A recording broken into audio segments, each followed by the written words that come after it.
Bismillahirrahmanirrahim. Assalamualaikum warahmatullahi wabarakatuh. Alhamdulillah ala ni'matillah, la haula wala quwwata illa billah, amma ba'd.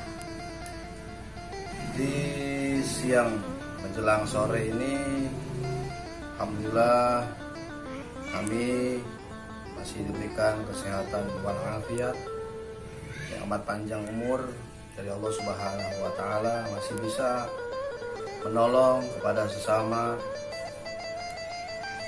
yang punya penyakit saraf kejepit, stroke, migrain, vertigo, lambung atau mah atau GERD, penyakit yang di atasnya, lumpuh baik medis maupun non medis. Alhamdulillah kami dari Jari Petir Depok di channel official Mustika Cijago Depok maupun Jari Petir atau Jari Gledek Bekasi, channel Jari Gledek Bekasi, masih diberikan berbagai macam nikmat dari Allah Subhanahu wa Ta'ala, dan semoga pasien juga diberikan kesembuhan, diberikan kesehatan kembali oleh Allah Subhanahu wa Ta'ala. Ada beberapa yang ingin kita sampaikan atau kami sampaikan, bahwa terapi pengobatan itu tidak seperti kita memakan cabai atau memakan cabai. Ketika kita makan kletus maka akan langsung terasa pedasnya. Begitu juga kita merasakan asinnya air laut. Begitu kita rasakan, maka akan langsung kita rasakan asinnya air laut. Begitu juga dengan buah asam atau belimbing wuluh atau belimbing besi. Ketika kita rasakan, kita gigit kletus, maka akan langsung kita rasakan rasa masamnya buah tersebut. Berbeda halnya dengan orang yang terapi dalam pengobatan. Tidak bisa langsung untuk merasakan efeknya atau kesembuhannya, melainkan ada tahap-tahap tertentu yang memang harus kita sebagai keluarga atau si pasien atau yang pesakitannya atau yang sakit itu harus betul-betul sabar dalam menghadapi penyakitnya. Yang kedua, kontrol terhadap makanan atau asupan makan yang masuk ke dalam tubuh kita. Yang ketiga, istiqomah dalam terapi atau pengobatannya, baik di dokter maupun di pengobatan alternatif, sehingga kita akan merasakan step-step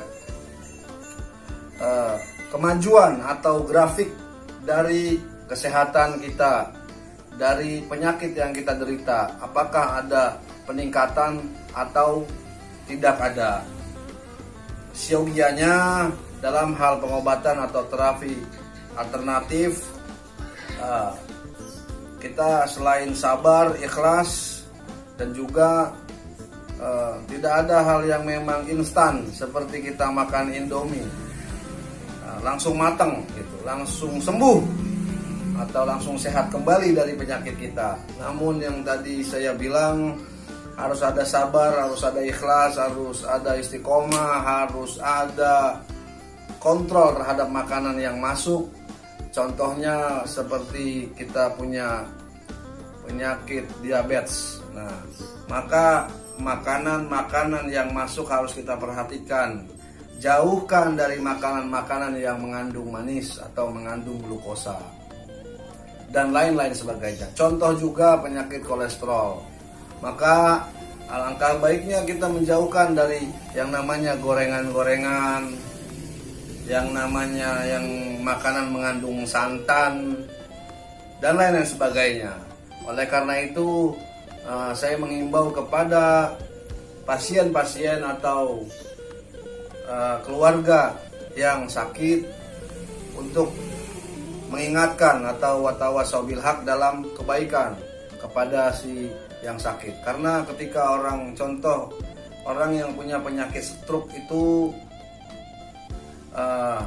ada yang bawaannya mellow atau sering nangis, sering sedih. Apalagi mengingat almarhum, orang yang disayanginya, ibunya udah meninggal, bapaknya, maka dia gampang terharu. Atau juga ada yang sering marah-marah ketika orang stroke, sering emosional, sehingga melontarkan kata-kata yang kasar terhadap orang yang mendampingi atau yang menemani saat dia sakit, baik keluarganya, adiknya, anak-anaknya. Ya mohon untuk kesabarannya.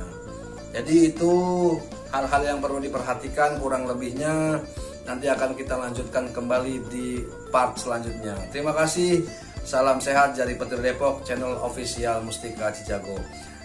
Jangan di skip setiap videonya supaya kita bisa mengembangkan tim official Mustika Cijago untuk selanjutnya. Semoga bermanfaat. Likul lidain dawaun, karena setiap penyakit itu udah pasti ada obatnya. Wa nazilu minal Qur'ani ma huwa syifaa'un wa rahmatul lil mu'minin wa la yaziduz zalimina illa khasara. Jadikan Al-Qur'an itu sebagai penawar semua penyakit yang ada di diri manusia. Terima kasih. Ihdinas siratal mustaqim. Assalamualaikum warahmatullahi wabarakatuh.